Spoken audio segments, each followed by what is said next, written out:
దేవునికి స్తోత్రం. హల్లెలూయా. ఒక సంవత్సరం ప్రణాళికతో అనుదిన బైబిల్ పఠనం.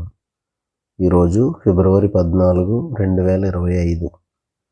ఈరోజు కొరకు ఏర్పాటు చేయబడిన బైబిల్ వాక్య భాగాలు పాత నిబంధన లేవీయకాండము 18, 19 అధ్యాయాలు మరియు కొత్త నిబంధనలో మత్తయి సువార్త 27వ అధ్యాయము 32 నుండి 66 వరకు. మొదటిగా లేవీయకాండము 18వ అధ్యాయం. మరియు యెహోవా మోషేకి ఇలాగ సెలవిచ్చాను, నేను మీ దేవుడనైన యెహోవానని నీవు ఇశ్రాయేలీయులతో చెప్పుము. మీరు నివసించిన ఐగుప్తు దేశ ఆచారముల చొప్పున మీరు చేయకూడదు.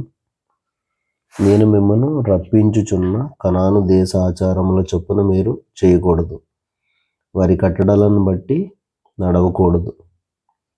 మీరు నా విధులను గైకొనవలెను. నా కట్టడలను బట్టి నడుచుకొనుటకు వాటిని ఆచరింపవలెను.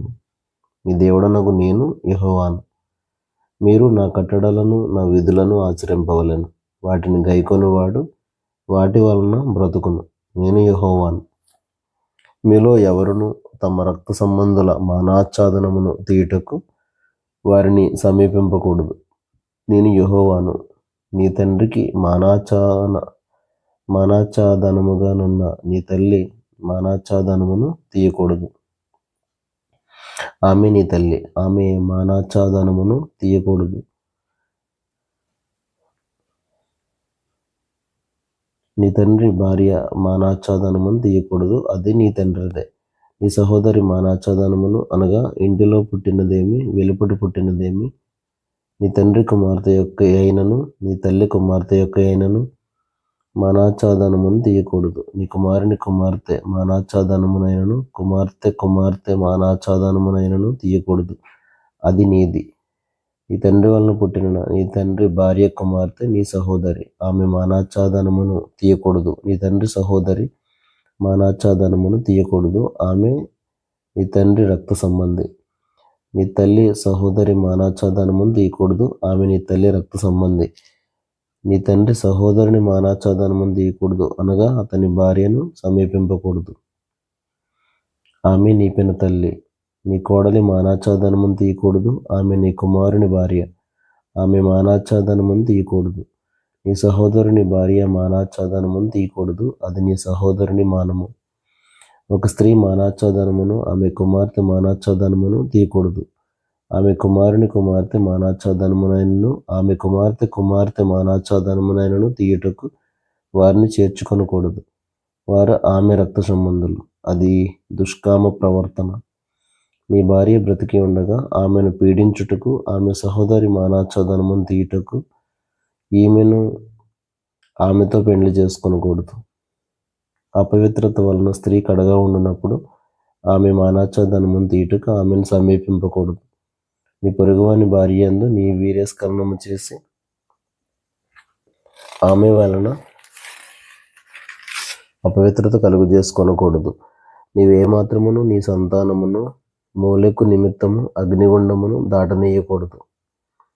నీ దేవుని నామమును అపవిత్రపరచకూడదు. నేను యెహోవాను. స్త్రీ శయనము వలె పురుష శయనము కూడదు, అది హేయము. ఏ జంతువునందును నీ స్ఖలనం చేసి దాని వలన అపవిత్రత కలుగు చేసుకొనకూడదు. జంతువు స్త్రీని పొందినట్లు ఆమె దాని ఎదుట నిలువరాదు, అది విపరీతము. వీటిలో దేని వలనను అపవిత్రత కలుగు చేసుకొనకూడదు. నేను మీ ఎదుట నుండి వెళ్ళగొట్టుచున్న జనములు వాటన్నిటి వలన అపవిత్రులైరి.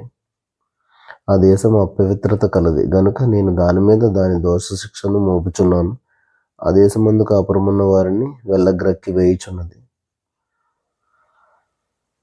కాబట్టి ఆ దేశం మీకంటే ముందుగానున్న ప్రజలను వెళ్ళగ్రక్కి వేసిన ప్రకారము మీ అపవిత్రతను బట్టి మిమ్మల్ని వెళ్ళగ్రక్కి వేయకుండానట్లు మీరు అనగా స్వదేశీయ గాని మీలో నివసించి పరదేశీయ గాని మీ హేయ క్రియలన్నిటిలో దేనిని చేయక ఈ నా కట్టడలను నా విధులను ఆచరింపవలను. ఎవరు అట్టి హేయ క్రియల్లో దేనినైనా చేయుదురో వారు ప్రజల్లో నుండి కొట్టివేయబడుదురు. కాబట్టి మీకంటే ముందుగానున్నవారు అనుసరించిన ఆ హేయమైన ఆచారములలో దేనినైనను అనుసరించుట వలన అపవిత్రత కలుగు చేసుకొనకుండునట్లు నేను మీకు విధించిన విధిని అనుసరించి నడుచుకొనవలెను.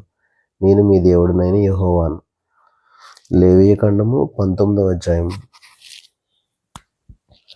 మరియు యెహోవా మోషేకి ఇలాగ సెలవిచ్చాను, ఇశ్రాయేలీయుల సర్వ సమాజంతో ఇట్లు చెప్పుము, మీరు పరిశుద్ధులై ఉండవలెను. మీ దేవుడనైన యెహోవానగు నేను పరిశుద్ధుడనై ఉన్నాను. మీలో ప్రతివాడు తన తల్లికి తన తండ్రికి భయపడవలెను. నేను నియమించిన విశ్రాంతి దినములను ఆచరింపవలెను. నేను మీ దేవుడనైన యెహోవాను. మీరు వ్యర్థమైన దేవతల తట్టు తిరగకూడదు. మీరు పోత విగ్రహములను చేసుకొనకూడదు. నేను మీ దేవుడనైన యెహోవాను. మీరు యెహోవాకు సమాధాన బలి అర్పించినప్పుడు అది అంగీకరింపబడినట్లుగా అర్పింపవలెను. మీరు బలిని అర్పించునాడైనను మరునాడైనను దాన్ని తినవలెను. 3వ నాటి వరకు మిగిలి ఉన్న దాన్ని అగ్నితో కాల్చివేయవలెను. 3వ నాడు దానిలో కొంచెమైనను తిని ఎడల అది హేయమగును, అది అంగీకరింపబడదు. దానిని తినువాడు తన దోష శిక్షను భరించును. వాడు యెహోవాకు పరిశుద్ధమైన దానిని అపవిత్రపరచను. వాడు ప్రజల్లో నుండి కొట్టివేయబడును. మీరు మీ భూమి పంటను కోయినప్పుడు నీ పొలం యొక్క ఓరలను పూర్తిగా కోయకూడదు. నీ కోతలో పరిగెను ఏరుకొనకూడదు. నీ ఫలవృక్షముల తోట పరిగెను కూర్చుకొనకూడదు. నీ ఫలవృక్షముల తోటలో రాలిన పండ్లను ఏరుకొనకూడదు. బీదలకును పరదేశులకును వాటిని విడిచిపెట్టవలెను. నేను మీ దేవుడనైన యెహోవాను. మీరు దొంగిలింపకూడదు, బొంకకూడదు, ఒకనితో ఒకడు అబద్ధం ఆడకూడదు. నా నామమును బట్టి అబద్ధ ప్రమాణం చేయకూడదు. నీ దేవుని నామమును అపవిత్రపరచకూడదు. నేను యెహోవాను. నీ పొరుగువాని హింసింపకూడదు, వాని దోచుకొనకూడదు. కూలివాని కూలి మరునాటి వరకు నీ యొద్ద ఉంచుకొనకూడదు. చెవిటివాని తిట్టకూడదు, వృడ్డివాని ఎదుట అడ్డం వేయకూడదు. నీ దేవునికి భయపడవలెను. నేను యెహోవాను. అన్యాయపు తీర్పు తీర్చకూడదు. బీదవాడిని పక్షపాతం చేయకూడదు, గొప్పవాడిని అభిమానం చూపకూడదు. న్యాయమును బట్టి నీ పొరుగువానికి తీర్పు తీర్చవలెను. నీ ప్రజల్లో కొండములాడుచు ఇంటింటికి తిరగకూడదు. నీ సహోదరునికి ప్రాణహాని చేయ చూడకూడదు. నేను యెహోవాను. నీ హృదయంలో నీ సహోదరుని మీద పగ పట్టకూడదు. నీ పొరుగువాని పాపము నీ మీదికి రాకుండానట్లు నీవు తప్పక వారిని గద్దింపవలెను. కీడుకు ప్రతికీడు చేయకూడదు. నీ ప్రజల మీద కోపం ఉంచుకొనక నిన్ను వలె నీ పొరుగువాని ప్రేమింపవలెను. నేను యెహోవాను. మీరు నా కట్టడలను ఆచరింపవలెను. నీ జంతువులను ఇతర జాతి జంతువులను కలియనీయకూడదు. నీ పొలంలో వేరువేరు జాతుల విత్తనములు చల్లకూడదు. బొచ్చును నారయు కలిసిన బట్ట వేసుకొనకూడదు. ఒకనికి ప్రదానం చేయబడిన దాసి వెల ఇచ్చి విమోచింపబడకుండగా నేమి, ఊరక విడిపింపబడకుండగా నేమి, ఒకడు దాంతో సైనించి వీర్యస్ఖలనం చేసిన ఎడల వారిని శిక్షింపవలెను. అది విడిపింపబడలేదు గనుక వారికి మరణశిక్ష విధింపకూడదు. అతడు అపరాధ పరిహారార్థ బలిని అనగా అపరాధ పరిహారార్థ బలి యొక్క పొట్టేలును ప్రత్యక్ష గుడారం యొక్క ద్వారమునకు యెహోవా సన్నిధికి తీసుకుని రావాలని. అప్పుడు యాజకుడు అతడు చేసిన పాపమును బట్టి పాప పరిహారార్థ బలి యొక్క పొట్టేలు వలన యెహోవా సన్నిధిని అతని నిమిత్తము ప్రాయశ్చిత్తం చేయవలెను. దీని వలన అతడు చేసిన పాపం విషయమై అతనికి క్షమాపణ కలుగును. మీరు ఆ దేశమునకు వచ్చి ఆహారమునకై నానా విధములైన చెట్లను నాటినప్పుడు వాటి పండ్లను అపవిత్రముగా ఎంచవలెను. వాటి కాపు మీకు ఎక్కువగా ఉండునట్లు అవి 3 సంవత్సరముల వరకు మీకు అపవిత్రముగా ఉండవలెను. వాటిని తినకూడదు. 4వ సంవత్సరమున వాటి ఫలములన్నీ యెహోవాకు ప్రతిష్ఠితమైన స్తుతియాగ ద్రవ్యములగును.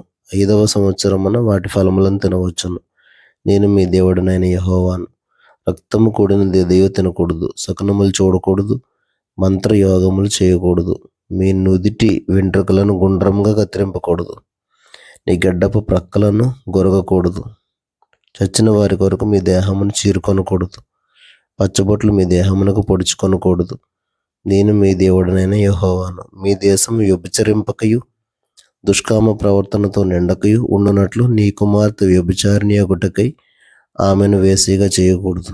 నేను నియమించిన విశ్రాంతి దినములను మీరు ఆచరింపవలెను. నా పరిశుద్ధ స్థలమును మన్నింపవలెను. నేను యెహోవాను. కర్ణపిశాచి గల వారి దగ్గరకు పోకూడదు. సోదిగాండ్రను వెదకి వారి వలన అపవిత్రత కలుగు చేసుకొనకూడదు.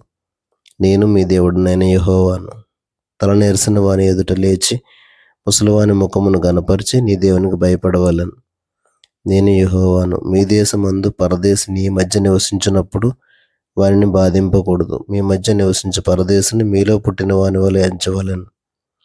నిన్ను వలె వారిని ప్రేమింపవలెను. ఐగుప్తు దేశంలో మీరు పరదేశులై ఉంటిరి. నేను మీ దేవుడైన యెహోవాను. తీర్పు తీర్చినప్పుడు కొలతలో గాని, తూనికలో గాని, పరిమాణంలో గాని మీరు అన్యాయం చేయకూడదు. న్యాయమైన త్రాసులు, న్యాయమైన గుండ్లు, న్యాయమైన తూము, న్యాయమైన పడి మీకు ఉండవలెను. నేను ఐగుప్తు దేశంలో నుండి మిమ్మల్ని రప్పించిన మీ దేవుడనైన యెహోవాను. కాగా మీరు నా కట్టడలన్నిటినీ, నా విధులన్నిటినీ అనుసరించి నడుచుకొనవలెను. నేను యెహోవాను. కొత్త నిబంధన మత్తయి సువార్త 27వ అధ్యాయము 32 నుండి 66 వరకు. వారు వెలుచుండగా కురేనీయుడైన సీమోనును ఒకడు కనబడగా ఆయన సిలువ మోయుటకు అతన్ని బలవంతం చేసిరి. వారు కపాల స్థలమును అర్థమించి గొల్గొతా అనబడిన చోటికి వచ్చి చేదు కలిపిన ద్రాక్షరసమును ఆయనకు త్రాగనిచ్చిరి. గాని ఆయన దానిని రుచి చూచి త్రాగనొల్లకపోయెను. వారు ఆయనను సిలువ వేసిన పిమ్మట చీట్లు వేసి ఆయన వస్త్రములు పంచుకొనిరి. అంతటా వారు అక్కడ కూర్చుండి ఆయనకు కావలి ఉండిరి. ఇతడు యూదుల రాజైన యేసు అని ఆయన మీద మోపబడిన నేరము రాసి ఆయన తలకు పైగా ఉంచిరి. మరియు కుడివైపున ఒకడును, ఎడమవైపున ఒకడును ఇద్దరు బందిపోటు దొంగలు ఆయనతో కూడా సిలువ వేయబడిరి. ఆ మార్గమున వెలుచుండిన వారు తలలూచుచు, దేవాలయమును పడగొట్టి 3 దినములలో కట్టువాడా, నిన్ను నీవే రక్షించుకొనుము. నీవు దేవుని కుమారుడవైతే సిలువ మీద నుండి దిగుమని చెప్పుచు ఆయనను దూషించిరి. అలాగే శాస్త్రులను, పెద్దలను, ప్రధాన యాజకులను కూడా ఆయనను అపహసించుచు, వీడు ఇతరులను రక్షించను, తన్ను తానే రక్షించుకొనలేడు. ఇశ్రాయేలు రాజు కదా, ఇప్పుడు సిలువ మీద నుండి దిగిన ఎడల వాని నమ్ముదుము. వాడు దేవుని యందు విశ్వాసం ఉంచాను, నేను దేవుని కుమారుడనని చెప్పాను గనుక ఆయనకిష్టుడైతే ఆయన ఇప్పుడు వానిని తప్పించునని చెప్పిరి. ఆయనతో కూడా సిలువ వేయబడిన బందిపోటు దొంగలను అలాగే ఆయనను నిందించిరి. మధ్యాహ్నం మొదలుకొని 3 గంటల వరకు ఆ దేశమందంతటను చీకటి కమ్మెను. ఇంచుమించు 3 గంటలప్పుడు యేసు ఏలీ ఏలీ లామా సబక్తాని అని బిగ్గరగా కేకవేశాను. ఆ మాటకు నా దేవా నా దేవా నన్నెందుకు చెయ్యి విడిచితివి అని అర్థం. అక్కడ నిలిచిన వారిలో కొందరు ఆ మాట విని ఇతడు ఏలీ అని పిలుచుచున్నాడనిరి. వెంటనే వారిలో ఒకడు పరిగెత్తుకుని పోయి స్పంజి తీసుకుని చిరాకాలో ముంచి రెల్లును తగిలించి ఆయనకు త్రాగనిచ్చాను. తక్కిన వారు ఊరకుండుడి, ఏలియా అతన్ని రక్షింపవచ్చునేమో చూతమనిరి. యేసు మరలా బిగ్గరగా కేకవేసి ప్రాణం విడిచాను. అప్పుడు దేవాలయపు తెర పైనుండి క్రింది వరకు 2గా చినిగెను. భూమి వణికెను, బండలు బద్దలాయను, సమాధులు తెరవబడను. నిద్రించిన అనేక మంది పరిశుద్ధుల శరీరములు లేచను. వారు సమాధుల్లో నుండి బయటకు వచ్చి ఆయన లేచిన తర్వాత పరిశుద్ధ పట్టణంలో ప్రవేశించి అనేకులకు అగ్గపడారు. శతాధిపతియు అతనితో కూడా యేసునకు కావలి ఉన్న వారును భూకంపమును జరిగిన కార్యములన్నిటినీ చూచి మిక్కిలి భయపడి నిజంగా ఈయన దేవుని కుమారుడని చెప్పుకొనిరి. యేసునకు ఉపచారం చేయుచు గలిలయ నుండి ఆయనను వెంబడించిన అనేక మంది స్త్రీలు అక్కడ దూరం నుండి చూచుచుండిరి. వారిలో మగ్దలేనే మరియయు, యాకోబు, యోసే అని వారి తల్లి అయిన మరియయు, జెబెదయి కుమారుల తల్లియు ఉండిరి. యేసు శిష్యుడిగా ఉన్న అరిమతయ్య యోసేపు అను ఒక ధనవంతుడు సాయంకాలమైనప్పుడు వచ్చి పిలాతు వద్దకు వెళ్ళి యేసు దేహం తనకిమ్మని అడుగగా పిలాతు దానిని అతనికి అప్పగింప నాజ్ఞాపించాను. యోసేపు ఆ దేహమును తీసుకొని శుభ్రమైన నారబట్టతో చుట్టి తాను రాతిలో తొలిపించుకున్న క్రొత్త సమాధిలో దానిని ఉంచి సమాధి ద్వారమునకు పెద్ద రాయి పొర్లించి వెళ్ళిపోయాను. మగ్దలేనే మరియయు వేరొక మరియయు అక్కడనే సమాధికి ఎదురుగా కూర్చుండి ఉండిరి. మరునాడు అనగా సిద్ధపరచు దినమునకు మరుసటి దినమున ప్రధాన యాజకులను పరిసయ్యులను పిలాతు వద్దకు కూడి వచ్చి, అయ్యా, ఆ వంచకుడు సజీవుడై ఉండినప్పుడు 3 దినములైన తర్వాత నేను లేచదనని చెప్పినది మాకు జ్ఞాపకం ఉన్నది. కాబట్టి 3వ దినం వరకు సమాధిని భద్రం చేయని ఆజ్ఞాపించము. వాని శిష్యులు వచ్చి వాడిని ఎత్తుకుని పోయి ఆయన మృతుల్లో నుండి లేచనని ప్రజలతో చెప్పుదురేమో. అప్పుడు మొదటి వంచన కంటే కడపటి వంచన మరీ చెడ్డదై ఉండునని చెప్పిరి. అందుకు పిలాతు, కావలి వారు ఉన్నారు కదా, మీరు వెళ్ళి మీ చేతనైనంత మట్టుకు సమాధిని భద్రం చేయడని వారితో చెప్పాను. వారు వెళ్ళి కావలి వారిని కూడా ఉంచుకుని రాతికి ముద్ర వేసి సమాధిని భద్రం చేసిరి. దేవుడు తన పరిశుద్ధ వాక్యమును మన వెనుకిడిలో దీవించును గాక. ఆమేన్.